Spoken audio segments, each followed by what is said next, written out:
Allez, coucou à tous, salam alaikum. Don't worry.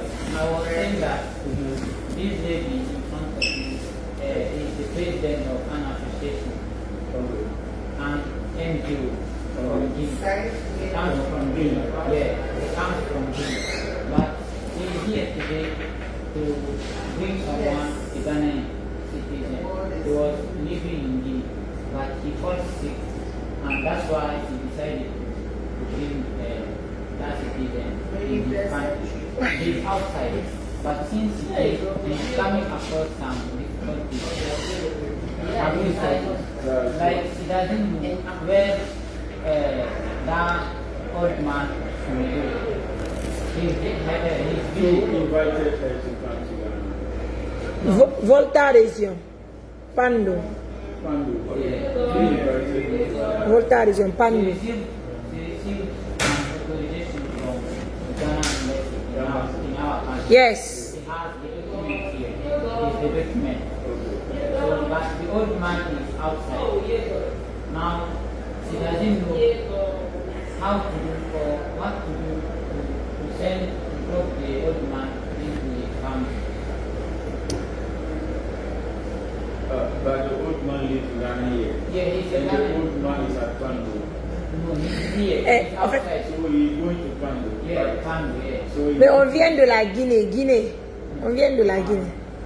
so he listen. So Et nous aussi, on m'a fait artiste. you want to know how to send the old man to Pando. To family, yeah. Yeah, also. Yeah, Eh? yeah. Okay. So we have Pando station Pando station. at Accra, Tubu. Eh? So if you get Numa or Gas. Hey, maman, comment allez-vous? Tubu. Outright. Accra, Tubu. Quoi? Okay, well, don't know the information. Don't know.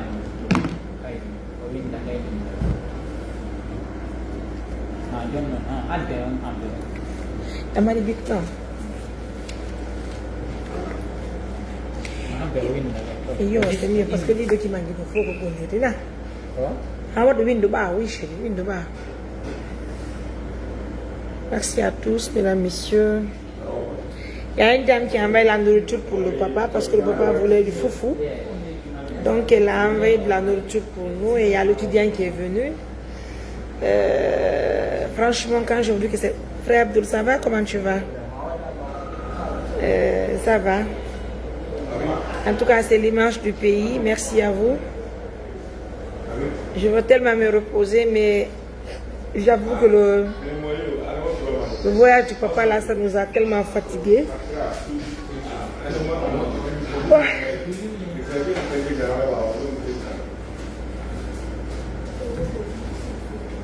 Et c'est tout, ça va? Comment tu vas? Vous allez bien?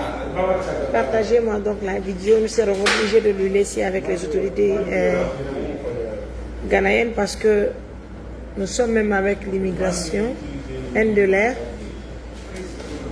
Nous sommes en train de les donner les détails parce que tout de suite, la dame qui a envoyé le manger pour nous a échangé avec eux. Il paraît qu'eux, ils ne gèrent pas les cas pareils, mais on ne sait pas trop. L'étudiant aussi est en train de changer avec eux, voir la suite des choses. Tenez-vous bien, c'est des missions qui ne sont pas du tout faciles, c'est des grosses missions. Mais il y a certaines personnes, même s'ils fournissent quoi que ce soit, ils ne verront pas le côté positif. Et ils vont toujours se baser sur le manquement des choses pour, voilà, pour dire certaines choses. Néanmoins, nous, on tient bon. Nous, on sait que ce n'est pas une chose qui est facile. Juste avoir la volonté d'accompagner une personne âgée. Mais je vous dis que je ne peux pas vous montrer l'image de sa blessure. Je ne peux pas vous montrer ses blessures. Parce que quand je publie sur ma page, Wallahi Billah, ils vont stopper ma page le même jour. Ses blessures. Tous ses deux pieds. Selon lui, il a été mordu par un serpent. Vous comprenez? Si vous voyez ses blessures, peut-être vous allez comprendre. Non. Ah oui. Je vous jure. Il souffre tellement. Il souffre tellement. Il ne voit pas, il est aveugle. Parce que moi, s'il voyait, On pouvait quand même le laisser, mais il ne voit pas. Je crois qu'il y a un autre numéro qui m'appelle. Allô? Allô? Ça va? Oui. Ah oui, madame.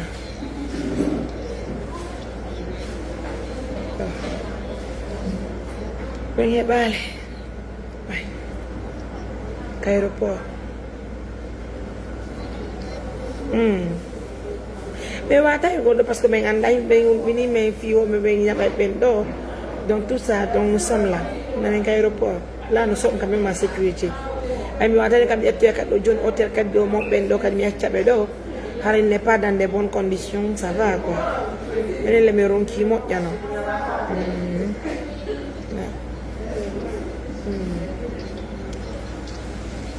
Ah ouais. Merci mon cœur. Allez mes amours, ça fait plaisir. En tout cas, merci à tous ces Guinéens. Je peux te prendre un dimanche? Je peux te prendre un dimanche? Non mais je sais que tu fais tout ce que tu fais, tu le fais, c'est fils là, hein. Mais tu es un frère, tu es un jeune. C'est ma première fois de te voir. Donc, et puis tu es de maman, ça fait plaisir d'ailleurs. Mais en fait, tu as montré que tu es guinéen. Parce que tu es venu donner un coup de main à ta soeur. Tu as entendu parler de Mariam, tu ne connais pas Mariam. Tu es venu, ça me soulage en fait. Raison pour laquelle je garde la fatigue à moi. Je vois en toi que tu es tellement paniqué de tout ce qu'on va, de tout ce qu'on traverse. Mais on s'y habitue au fait. Deux fois, mais de wire kaflawa.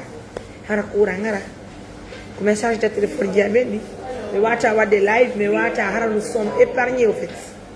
Mais voilà flower top. Ça nous arrive de fois. Ça nous arrive. On s'est habitué au fait. Ce n'est pas une faiblesse, mais c'est ce qu'on appelle. En fait, nous, on se prive nous du bonheur pour aider les autres. Je ne sais pas si je vois. Et parce que quand je te dis les difficultés que nous avons rencontrées sur le programme du Ghana là, c'est énorme. Sinon, c'est une dame qui a un grand cœur. Elle s'appelle Madame Nefa Touré. Mais moi d'abord, c'est...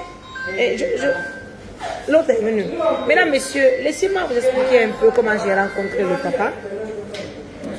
Le papa que vous voyez en image, mesdames, messieurs, c'est un papa ghanéen. Je l'ai rencontré à travers l'appel de monsieur le directeur régional de la santé, puisque c'est un directeur qui me suit de près. Il m'a parlé de la situation du papa. Je ne pouvais rien faire si ce n'est que d'accepter le déplacement, venir voir la situation du papa.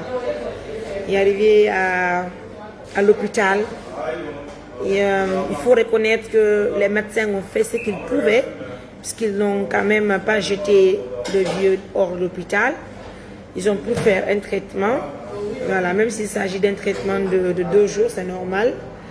Mon numéro est affiché, mon numéro WhatsApp, le 629 88 43 94. Donc demain, si tout va très bien, je serai aussi en Côte d'Ivoire, puisque je dois rentrer en Guinée qu'après-demain. Donc, mesdames, messieurs, merci donc à nos millions. Est-ce que je pourrais même terminer cette histoire? Parce que moi, je suis très fatiguée. Ma tête est bourrée, je ne vous mens pas. Je suis hyper fatiguée parce que j'ai quitté ce matin à 4 heures de la résidence où je les ai Conakry. Donc, sur sa page officielle. Bien, merci maman. Il est très ponctuel et attentif. Vous et Sister Ada. I love you maman. I love you too. Hein? On peut te rencontrer en Côte d'Ivoire. Ben oui. Avec plaisir. En tout cas, demain, je serai en Côte d'Ivoire parce que le vol, c'est pour 14 heures. Prions Dieu que je puisse résoudre tous ce problème ce soir et que je me libère le matin. Et tenez-vous bien, j'ai quand même accepté d'assister le papa parce qu'il ne le voit pas.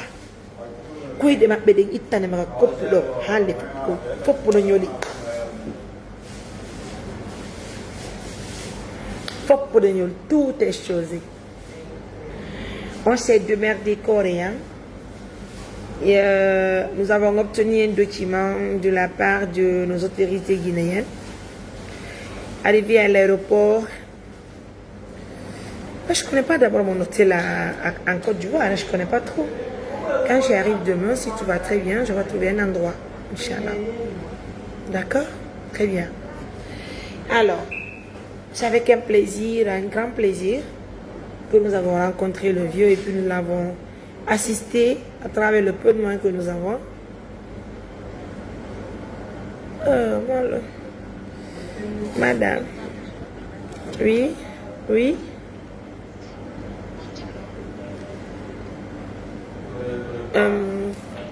Comme il est moyen, je suis là avec un élément et le vieux.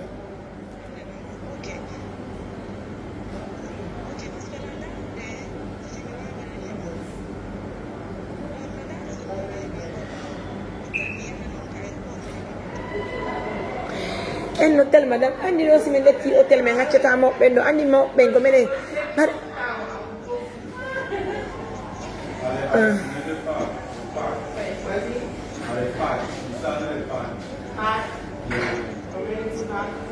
si ça demain je dois retourner en Côte d'Ivoire parce que voilà non ko fa mi won en fait ko jango 14 heures volant non.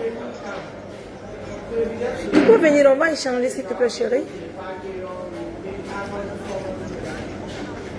Ah wow, ok, ah wow, ah wow, ok. Assalamu alaikum. Donc il y a un wifi. Ah sister, j'attends s'il te plaît.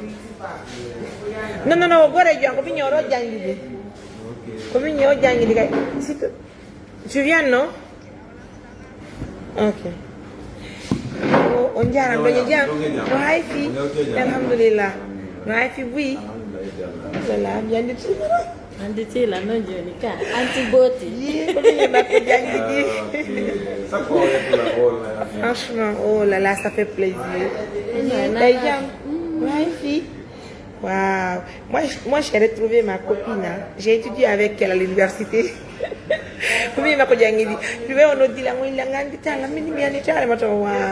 C'est vrai. Donc c'est notre mari quoi. On a Haïfi.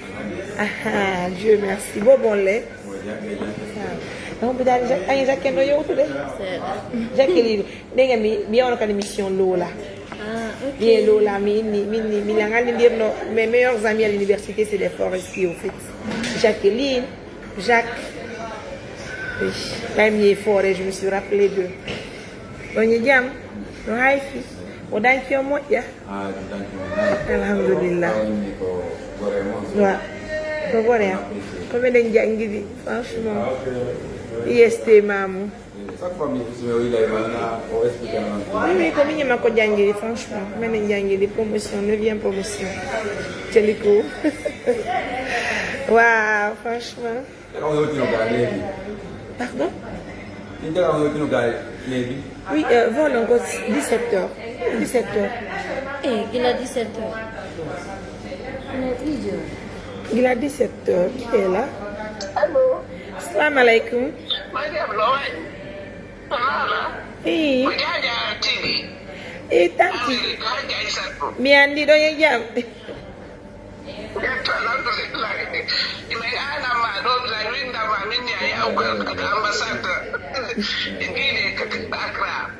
Oui, mais ambassade dans Sokini, mais Soki donc Andi Bayouni, Jemmi, c'est là le problème.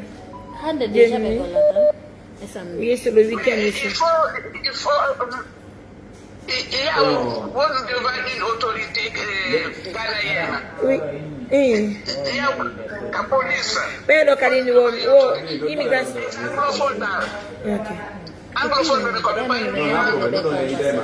Ok. Ok. Maman, je vous rappelle, nous t'es en Dieu, mais nous disons là, non.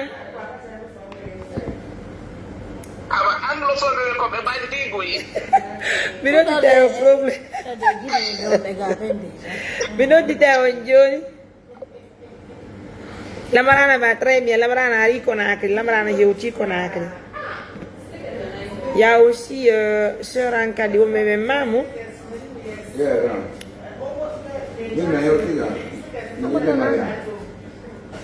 Yo no voy a dar administrativo, la voy a dar ministro consejo, explicar no lo voy a dar, yo no me voy a Non, mais yo tu dis nani. Allô? Allô? S'il te plaît. Tu es arrivé? Tu es arrivé? Oui. Tiens. Oui, des jam. Yeah, Allah Akbar.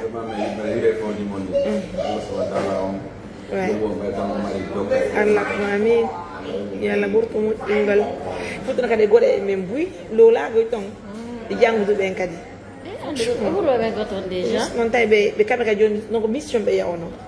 C'est des gens qui maintenant c'est le goal des sociétés qui dit mais faut tenir qu'on y a métier non c'est trouvé là-bas. Allez voir. Franchement, allez quand même forester pe hande be dut no ka promotion mais mo ya. Wow. Yo no ka hore on mentawi. Kay ni Ora me den habbi on allô? Oui, vous êtes arrivé? D'accord, lui il va vous expliquer là où je suis maintenant là. S'il te plaît, chérie. Allô? Bon bébé. Ben ni do no e hay no wodi be. Oui, non, mais non. Inga ni ke bele. Le wonde Umar. Qui monte le wonde Umar. Bébé soigné, moi, il y en a énormément. Je vous montre les images. Oui. Quand il faut qu'on y va. C'est pourquoi mes femmes ont été de Kalaol. Elle vola mais on ko jango stay woni non na jango non 14 heures mais wawa no wadde nyalla na jango dum do sama hebay do ngay guiné be jokk keno be do tabe hanka village harandes me wadi ga jango med golon ko jango mais wa tare pour c'est compliqué mano lu ko me yare me wala Côte d'Ivoire on allait passer la nuit ici demain. Le problème est que nous,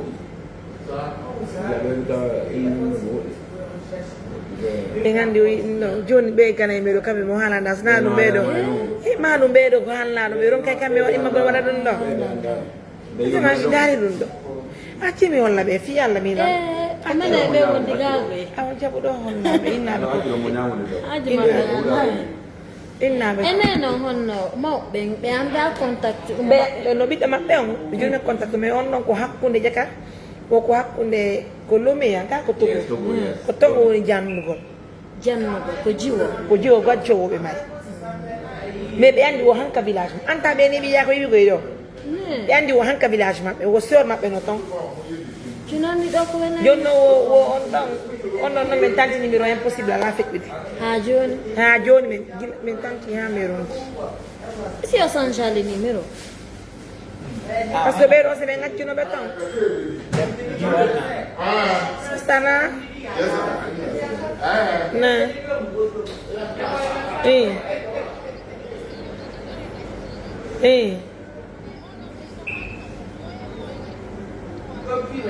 ah wo hon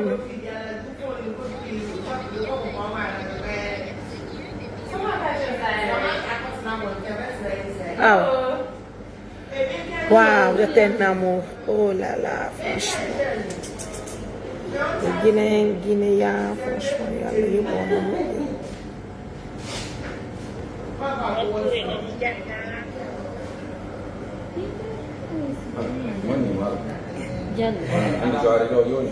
Bébé,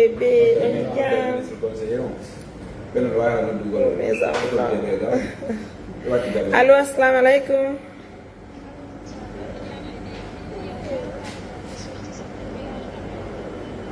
Hakuna la me do ni bay Guinée be ngari yon me wallindira do hande na men tun dano to kay asi sinon quand même hay président ganen be ben Amérique ben Guinée be go wonno sabu noddilan hikyanki me yuti halbe to de mesure de réception ngamen monga mais ani be nanta la menka et puis le président Jong be ari kari Ghana mo émission Ghana No Ghana. No be nani na Ghana be mission Canada pardon. Mi ko Amérique woni mais président ressortissant be en Amérique ton Ghana me be not no la travers en Guinéen et moi me wonu be labbe won be Amérique ton be wonu sabu halande be mission won be wadde on. OK. Har be ni franchement be wada ay délégation yé bobo. I'm sorry. Bi be ñelu buda. Dia. Sister, allô? Oh, désolé. Apa namanya?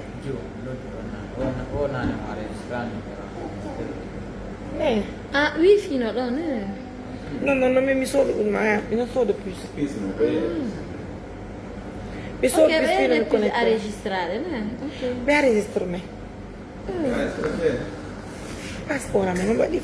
Ah, ok. Dai jam. Don't be tired of me. Alhamdulillah. Doga no fotine. Bon, man, on a des mains.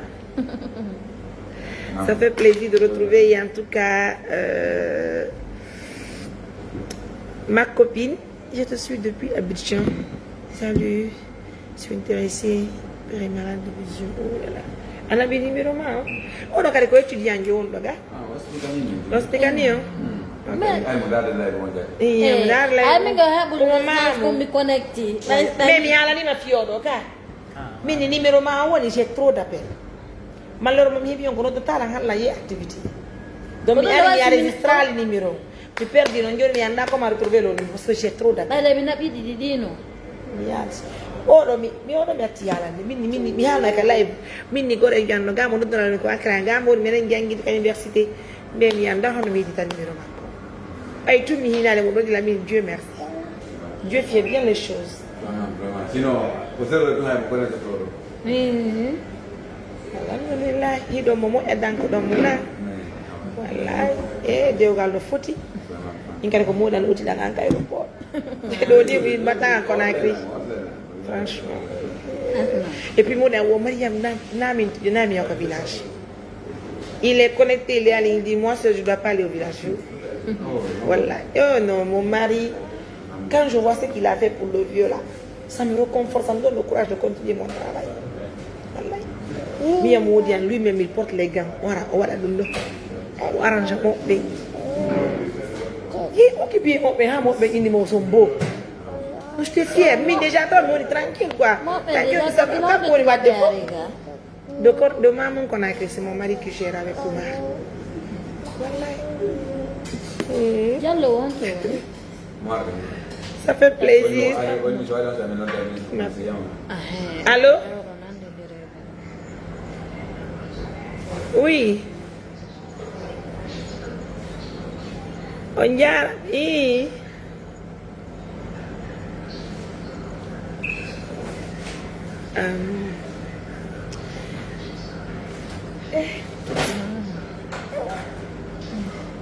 Onon kami buti on ha finde oro nani sangata mo kami o wadi do Tondo daga alaji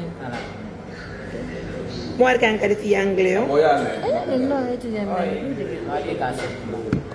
aha pasaran quando recensement ya kedua di sini yang dari ya hi jono ngo walle mo kan kadi o wona ka mo jobere ton organisation da honto ai jésus ke andi bay no benno dudi joni fo mi watti mo jungo mo walla mo o wona ka mo jobe ton na andi kadi yuwe mo be mari mo ton déjà on dit président mabbe men yoti ok gasi kono waran urti on al finde mo kadi na non me wada siabe oui on antuni ndi an wadi wallahi j'ai trop pitié franchement ma wonirta eno gure wallahi o jindi do ha oromti o jindi ha oromti wallahi o tiwa finde mo nan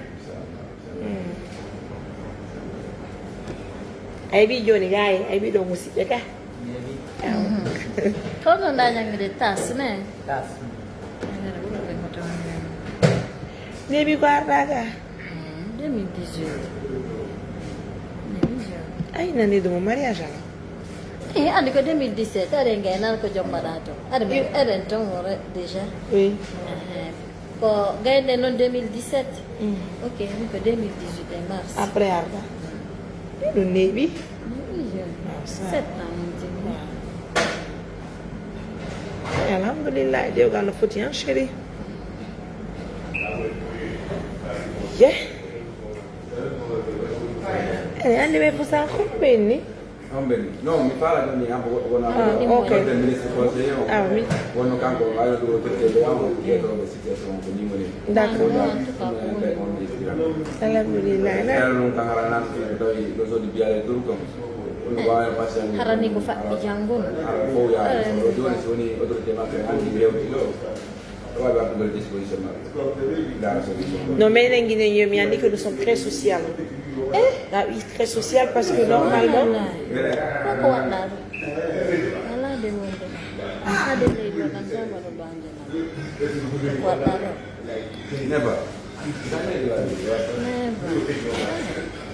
mais la maison qui a, mais là tu deux vols. Deux vols. Camera è diretta alla locale. Alors, il y a un vol, un bien guidé, pour agence qui m'a bien guidé. Que troisième bien, tout mais pour agence qui m'a. En fait, c'est une dame qui est très gentille. Oui, même tout, il nous charge bien, mon père. On te charge bien, non? Donc, elle a tout géré. Mais son gars, premier vol, mais ratement, une pénalité de 7 620 000. Quand même, pénalité, on commence à convoi. Parce que mais yow tay mais un document mais il document mais et c'est un document qui est valable parce que c'est nos autorités qui nous ont donné mais il n'y a comment mais ngata kadi copie ko prouve que oui les Ghanéens Jono le dictat qui ça vous donne donc et ni même frati voilà pénalité 7 millions 620 000 mais le même jour nous avons pu gérer mais il y a qu'à ambassade de Johnny ben document. Ah oui, mais il y avait un temps. étranger ko ko ngay like menga. Il y a pas Beata ambassade dari ko problème. Ah, bela no adino bela no problem be ya. No fama bela no be como be yata be wata yaati ko dasato be ka fulawaji be yotongoy kat lawol be dasato ko min papa vous avez une fille et oui qu'il a une fille oui non c'est pas possible toi tu as un père c'est-à-dire ton père n'est pas chez toi à toi tu enganda cette c'est pourquoi je n'ai pas voulu parler trop de sa famille. Voilà, nous avons juste décidé de l'accompagner dignement. Voilà, parce que vous la trop rentrer dans les détails, ça va nous tirer, parce que c'est un peu compliqué. Les conditions ne sont pas comme ça, quoi, en quelque sorte. Parce que ça arrive. Puis il dit ça, la mouillane, mais comment faire quoi? Franchement. Maintenant, il y a l'ambassade, maintenant, il y a franchement, occupé à mes mots, il y a seulement. Maintenant, ils nous ont donné un document qui prouve que oui, ça peut remplacer son passeport. Maintenant, les compagnies, ça peut nous aider pour son voyage. À notre grande surprise. Nous avons même demandé, est-ce que vous n'avez pas un document médical? Non, ça va. Mais à l'aéroport, le deuxième vol, équipage, ça dit pilote, bien quoi. C'est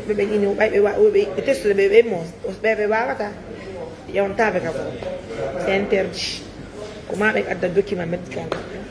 Et pourtant, quand c'est possible qu'il voyage.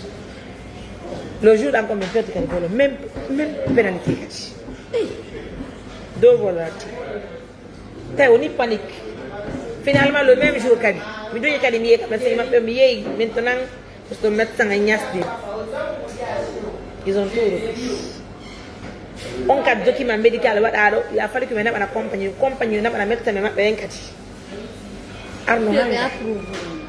et gagne heureusement pour nous, bien approuvé, et nous document approuvé. Non, bien approuvé. Mais il y a un rapport embarqué. Le malheur pour nous, mais il y a un Côte d'Ivoire. Il y avait une petite erreur, une démarche. Et puis, il y a des constatés de nos pifs, il y a bien un boni. Il y a un bien, il y a un voyage. À Côte d'Ivoire, ici, 15 heures, comme il y a un tarif, il ne peut pas voyager. Il y avait deux problèmes. Il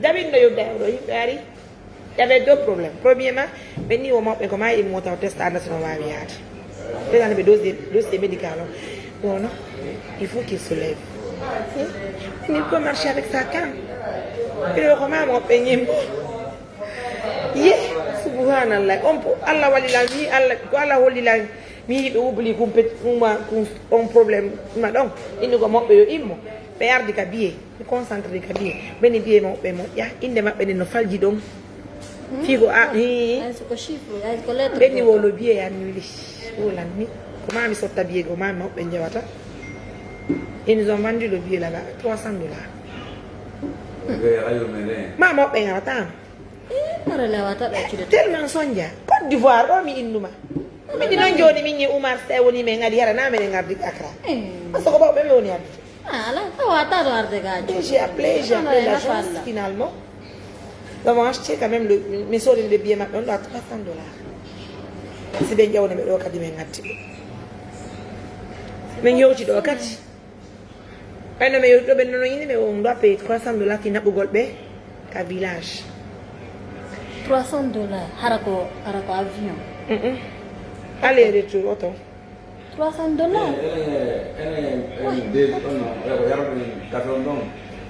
mais on voit que vaut 3 millions hier tu de voir ça alors est-ce que tu ah oui tu gajo ay ma ko tiga c'est tant de 8 ans on est à Venise ma fe jimeni kano yega como yeta le menen si bebe veji ding parce que ha ko jimi ma ko di ko woni wo ayba ha ko jimi ngala inne mo yo arka windi do Kotoka International Airport en face anglais bueno pour de langue là wow ça fait plaisir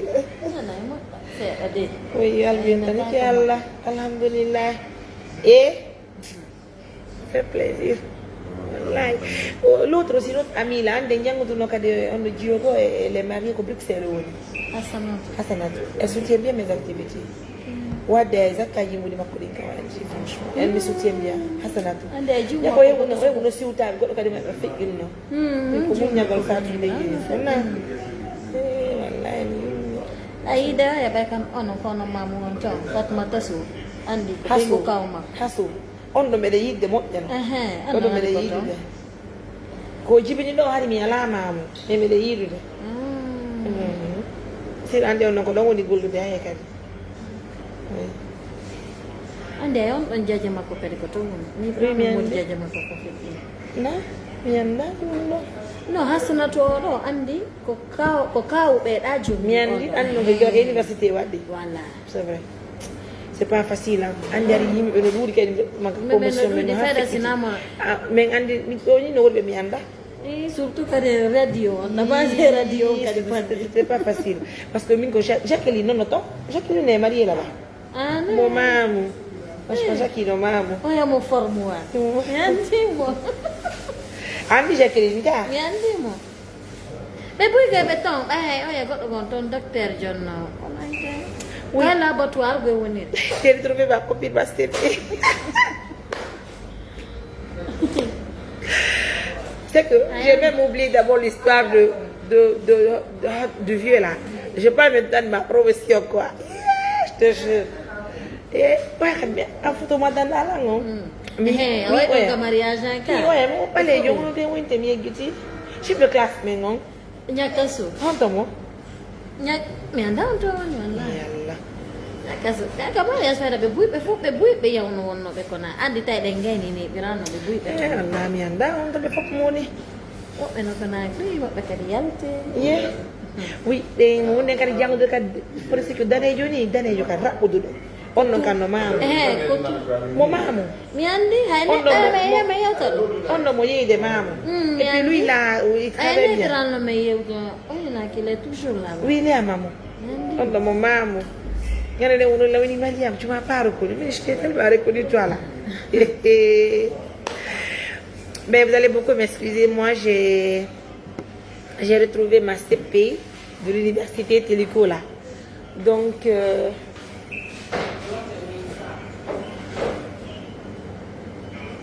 ok akodo kan no gasa dia okase odo ndande kan il sait pas non ko tu gila vogi voilà kata ay mo kali Happy Bindani Molo.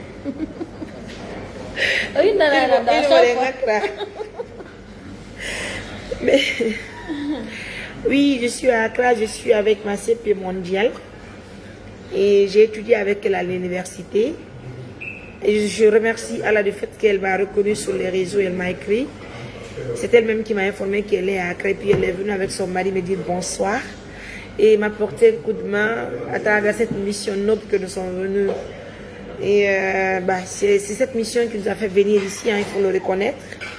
Je remercie Dieu, je remercie les partenaires de confiance qui nous suivent de près.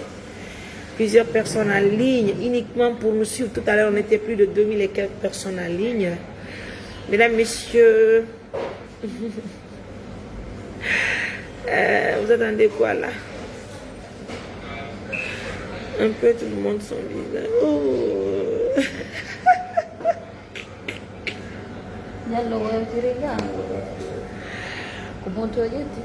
Alors, bon, on attend que les autres, hein, on va se retrouver en tant que Guinéens. Et puis vous vous imaginez, quand je vous dis que les Guinéens, quand je vous dis que les Guinéens sont... Non, nous sommes number one. Nous-mêmes, nous avons tout risqué pour venir. Sista, comment ça va? Vous allez bien? Je suis en live, il n'y a pas de souci, asseyez-vous là-bas. Bienvenue. Tu peux appeler Ouma? Ben non, on dit moi. Ok, je n'attends comment m'appeler. Ça, assois-toi. Bienvenue. Donnez jam. Ici. Messenger rien donc on dit arnaque kono do di ni moƴƴa. Mi jabota ka messenger.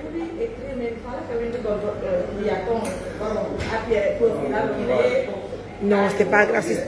Jode. Salam alaikum. Donnez jam. Ici. Awa Jode. Oumar, oui. Sista, ça va? Bienvenue. Merci. Ok, gracias. Il y a un langue live, non?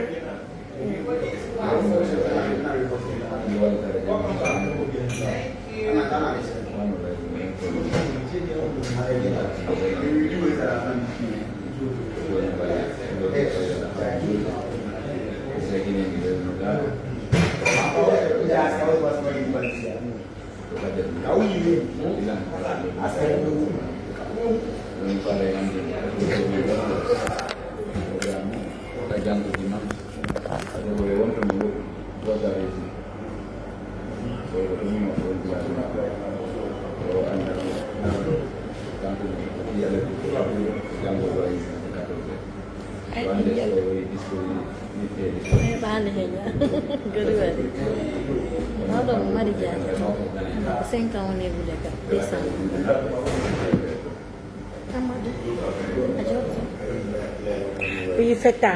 Une autorité la nuit, c'est compliqué.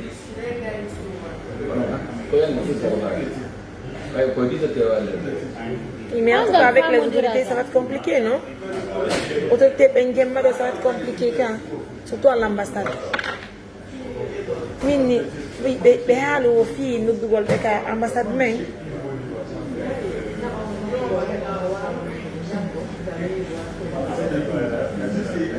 Non, mi sista mi vola, mais on regarde au café. Non, non, non. Je pense qu'il faut qu'on va échanger entre nous, voir la faisabilité des choses. Parce que maintenant, normalement, nous on pense que quand on vient, en fait, on continue à mener donc un village. D'accord? Non, non, fille, ça n'a pas été facile parce qu'on a dit à l'assistant bébé, et m'a dit, donc, quand ça quitte, quoi. Non, mais retard, non, parce que je vais aller là, 19h, 18h, 19h. Aïe. Quand on met, je ne m'en vais pas, quand tu es soigné, il faut que tu barres. On doit l'autre chaque jour, chaque minute. C'est change. Je ne me fais pas, mais non, voilà, mais on regarde 14h. Qu'est-ce qu'il faut? Parce que je me aussi,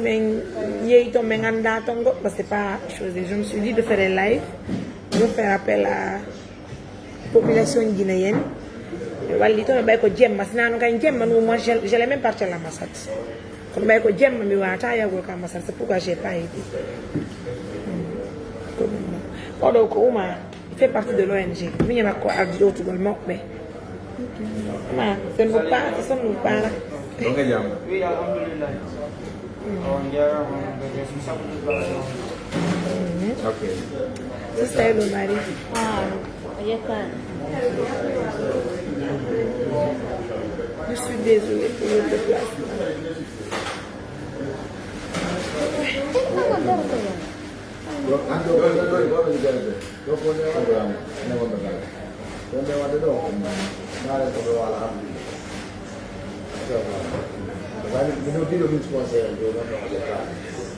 Kon oleh kita. Ini kok. ha ɗon si woni janggude ko dimanche ne e gollata kadi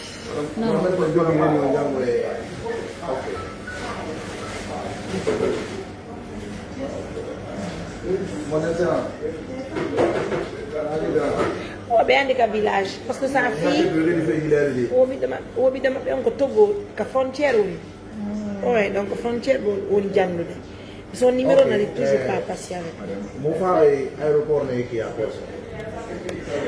Na aeroport na iki. Guinée na il a mangé non Mariam Touré la Guinée. Ya to ma live ka Mariam Touré. Na nige mali manek. mina liñama jama ɓe wa ɓe ñama ko ande ko ngandi ko kadi Viende. Dana na fara la Guinée bi. Fara la gara. Ana vie ñama je moya debbo ngaddani o ñamani ana matife ana fara wanje. Vie mu mayala na fay. Ado pus na ko. Men na vie ana voltare di mabrikine. e fa goro be ya posle na sono amuno ma fa de na ko mo mo men de ko ko sono me fana na aeroport na ke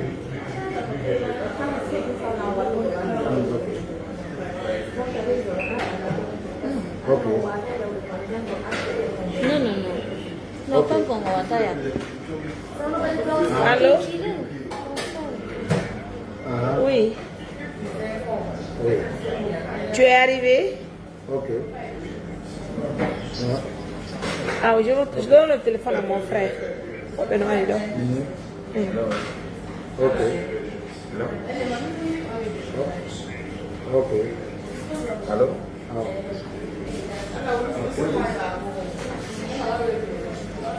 okay arrivé arrivé à l'arrivée là vous nous appelez okay Mais il faut que tu apprennes. langue chinois okay oui Kon nungun dia udah. Kon pa. Mo. okay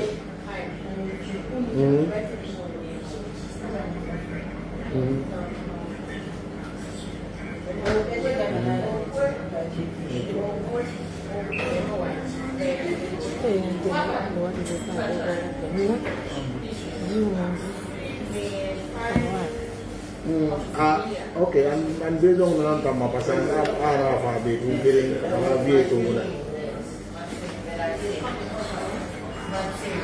okay jola dandu ɓe hakke mon ko men yaltimi on koye okay jemma mais enen ɗo ko en contribue fi moɓɓe allah yoɓi on na abi ale o yoɓira noon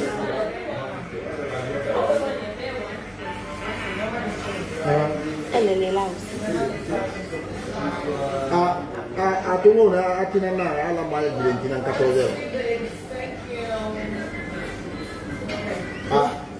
atano amane peut-être kanano wala bade to pasan en aéroport fo ya ko se afa ma ko de mani me so gaira ala ko ana masko pasa fa na depuis 17h là 17h amna depuis 17h ma aéroport là Viena be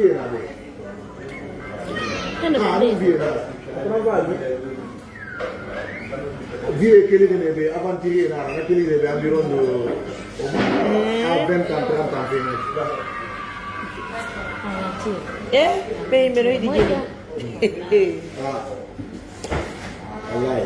Na wuli yan tabe yitano me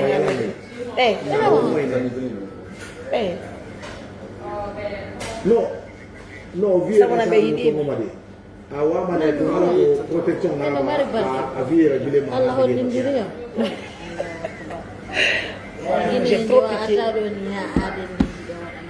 J'ai trop pitié. Ça y est, venez. Mais ni kebe no. Mi betu mi andi tibe sabu la uma photo ji. Mi andi ko bati ko. Chaque jour que l'autre change. Voilà.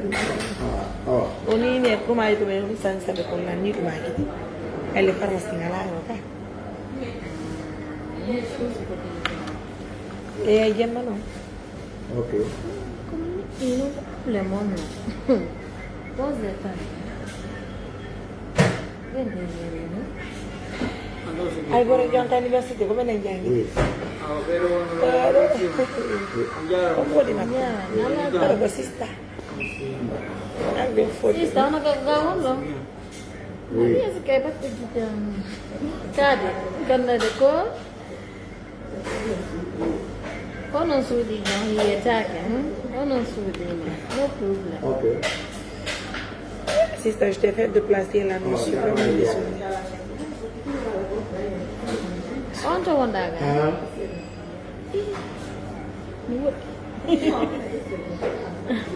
No, that by the he go to this. Allah will go to this. Okay.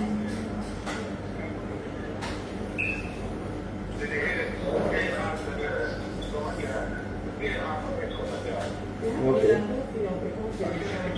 Oh. Ok. Okay. Non, mais les Guinéens sont vraiment gentils.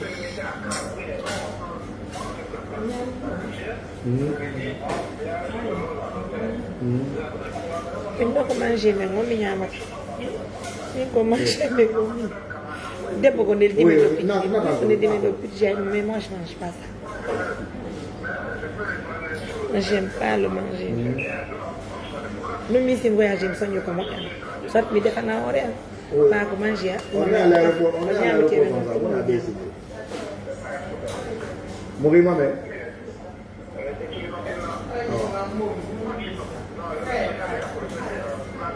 Faut savoir. Ok. Outra sabaria. Oui. Oui. Si que beri. Ok. Allô? Yes. Oui. Oui. Yeah. Non, il y a ça.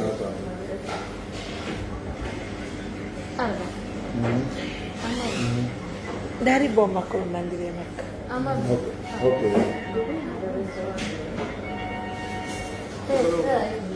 Kota ko makin nyata ko ko Tu es fatigué? Bonne finalité. La bongo quoi. Ngoni mo ya. Oui, oui. Nada de. Dama.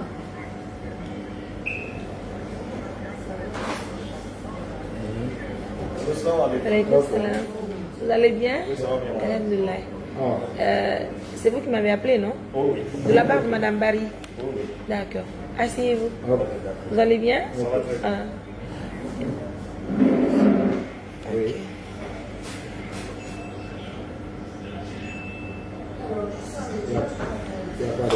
Parce que partenaire yamen kan lagi ne madame Ok, sono nama ore mana. Rawani de ja on di bero kadi aru fasita do mi hidde mo. Voilà. Maintenant ce sont les parents, ils sont guinéens aussi. Oh, ok. Muta. Min sponsor ini. Wo. Ake to yala. Wo son ko ato modo da oro kan yo sa ko strangero lagi. No ka immigration men lagi ne mere. Oro ano ka. Immigration men national ko mere. Okay, wani do wo. Ka ambassade mabbe ka immigration men mere. Okay, wo normalement. Si tawi on ariga. Arai o sena e modo mono ma do wadi ko modi. Arai. Tanko wadi tanko jarni. ono mo tanki on Guinée o wayara ndew ina pako walo non me ne di bene mi fa mi come alco ok Miandi. ono wayo tanki Guinée Oui. wayanga na do sina dum si tawi ministre affaires étrangères o lagi do winande kambe ambassade man do kono do ngato ko ngaray de yette do kambe bidde to tawo do awna do yo damo da do moya hetti e kay do mo wonni wo wana joni ko do mo do ande kadi ko duuɓe immigration gana on do mo mais yeey ka ɓen noon ɓen ɗon inni men wona kat ɓen jirugol sina ɗum ambassade maɓɓe on déjà ɓen ɗon tigi no wawi ɓe mi yawno han toɓe joni men document o ok wonni woray tigi tigi on ɗon wattuɓe juuɗe immigration gana en wonni takkono won tanki aaden makko guinee o wawi arande on yoɓana hoto ko wona hajjango ah oui déjà ok koko wowli ɗo Miandi c'est une très bonne chose ok oyni kanko Guinée jo wono haysi on addorani kaydi autorité meɗen won laggine soit disant que ɗo garde dara gasi o engage to ɗum noon oui c'est ça c'est ce qui est logique hein c'est là oyni o engage to ɗum noon mais aaden oɗo an ka leydi makko o wawatano engage araji ɗum ɗon wona kaydi woni nder ɗon par ce que ɗum ɗo ɗon ko waɗiranta ko tanki ko Guinée jo ko Guinée jusqu'on andi ɗo men innago ɓe engage o non wano affaire autoritaire ko ɓe dowa wonno impliqué nder to ɓe joni ɓe document ɓe jogi ɓe document ambassade maɓɓe no joni ɓe document en fait ani probléme on ko wonno ɗo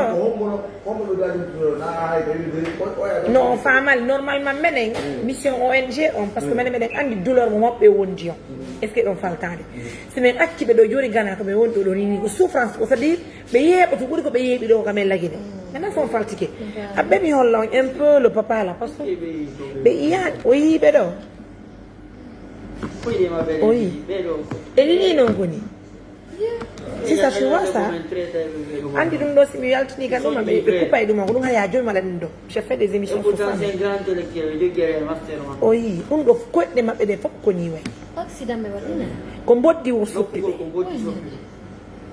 donc en quelque sorte ɓaynani fenango ɓe soñji moƴƴano donc mbiɗen gandi minen ti meɗen soñji mais innugo men acciɓe ɗo ko ɗum wasi min mi nattuɓe han ka fulawa maɓɓe hamɓe ka fulawa maɓɓe min jonna ɓe famille maɓɓe on quoi ɓena son famille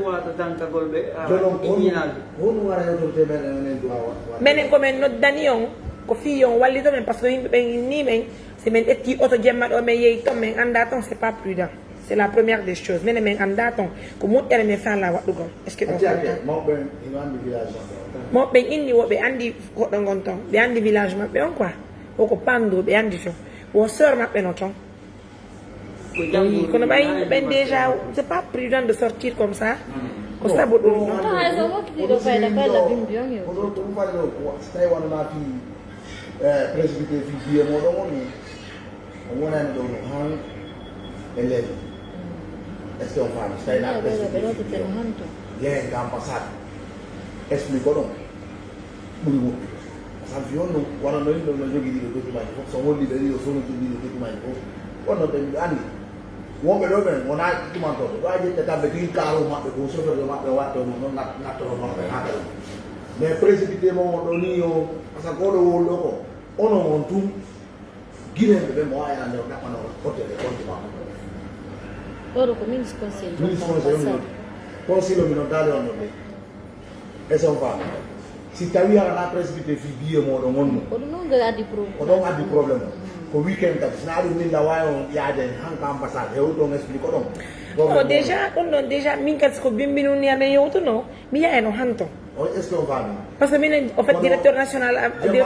guinéen étranger mayna e perɗo tum tan may ndaren heɓon hôtel ko wonon ha bimbi est ce que on fami wona kam ko inni ko woni wo so tawi kay nagande précipité ɗo wakkiɗo yo mon pénalité biye mon ko ɗum o woni ɗo andi ko no waɗi ayi o voyage momin waɗi ɗo yana son yimi nous avons fait tout nous avons raté deux avec des pénalités de 7 millions 620 000 2 reprises hande kadi koɓe gari kadi min yo gari han Côte d'Ivoire après oɓe yimtama maɓɓe ok oyo kaɗo oyo lanotiɗo ambana on sino wala numéro mon excellence No, you know, farmer, jungle, what did you? This beggar will end up. I told the Japan at the immigration map. Calling me, and I don't know Japan. On est allé à l'école comme ça. Il y a des filles qui ont fait des sapes, mais je ne comprends pas. Ça nous comprend bien, il Il y a une dame Ai dona de ambassade. Ai mo pe minani ko besi ko aran na be ono ambassade na be be ni be on. Non, non, non, non, kati. Ko Parce que nous avons spécifié donc. Mais moi j'avais demandé. Un temps il on a gonga. Andi les gens. ni no gara sai ha de ambassade registré da. Awoni ele di 50 ayata ni to ai ka me denga ambassade la gine do. Ayata tu ina ka gine jo yes like that Oui. John nama. Ok, laissez-moi vous passer la question. On va vous laisser. Ok. Ok, ici. Ok, c'est Mawa. C'est Mariam Touré. Vous savez, il y a une dame, il a un ONG en Guinée, elle s'appelle Mariam Touré. Il aide beaucoup de gens en Guinée là. Maintenant, ils ont vu avec un vieux derrière là. Ah, mon famille, maintenant le vieux derrière là, il est malade. Et maintenant, elle s'est fait un déplacement d'accompagner le vieux là au Ghana ici. Maintenant, ils sont venus ici depuis à 17h à l'aéroport. Dana de la calve do dana. Elle a reçu mon numéro maintenant, il y avait un de mon ami. Hajoni bobo dana ki. Oh ai ka sudara no dana. Awai la gene. De mermia. Non, c'est juste elle est venue avec le vieux. Ils ont dit qu'ils ont atterri ici à 17h. Alhamdulillah, Mais il y avait eu de fatigue avec Ne le da rodo boni. Comme le vieux même est trop malade, il est trop malade. Nani wadani Maintenant, il avait voulu l'accompagner le vieux là. alors minu maradani. Maintenant, elle est venue ici. Elle doit se retourner demain encore environ de 14h. Maintenant, il veut que il est là où elle est maintenant, tout de suite là. Il est avec le vieux est tellement fatigué quand même, il est malade. Ansenga kitibiru ara golle de ngeraki. No no aciti bo benino no donde.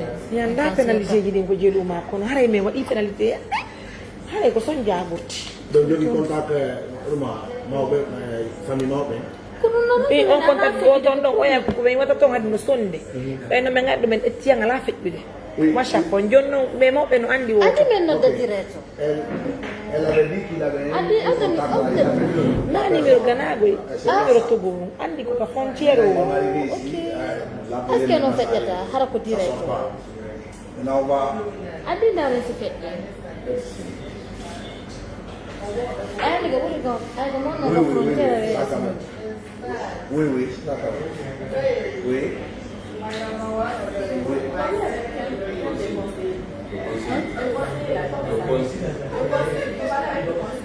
Non, le chargé de la communication. Une seconde. Oui. Oui, je suis à l'écoute. Numéro.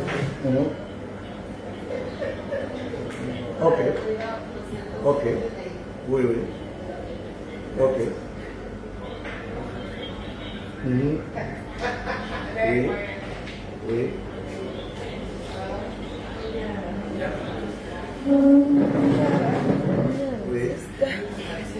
Et puis on m'envoie de la nourriture. Waouh. Angoni, t'as fait le quai? Si ça y est, il est vero. Aya numéro. Come io lo jangi. Nalato.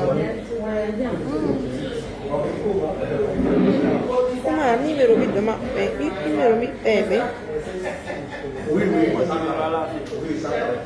No ko ya dum ndara se fekke hara ko appel diretto. Ko ni ka WhatsApp no no dum. Ma adesso economia non mi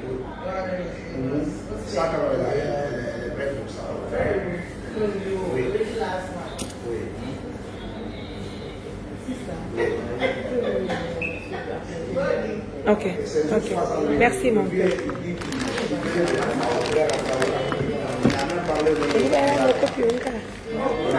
Copie. Assiette.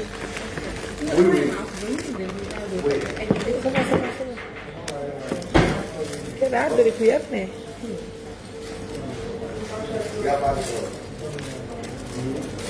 Yes, mais y'a tini y'a dedans, faut que j'aime ma On a tiré jam mago.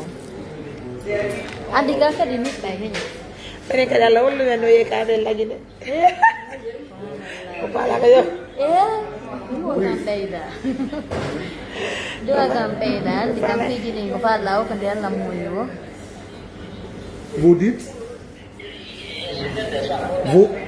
vous dites, mon excellence, vous dites quoi? Oui, je suis à l'écoute maintenant. Ok.